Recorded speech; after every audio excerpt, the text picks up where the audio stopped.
The scholars have stated that the takbirah, it's two types. The first one is at-takbir al-mutlaq, the unrestricted takbir, unrestricted.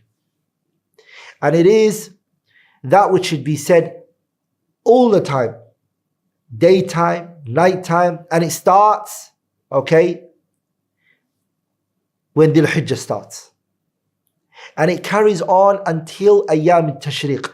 This is the unrestricted takbir. You carry on the entire 10 days. And the 3 days after that, which are Ayyam al-Tashriq, the first and the second and the third, all of them, inshallah ta'ala, you carry on the takbir. This is the unrestricted version.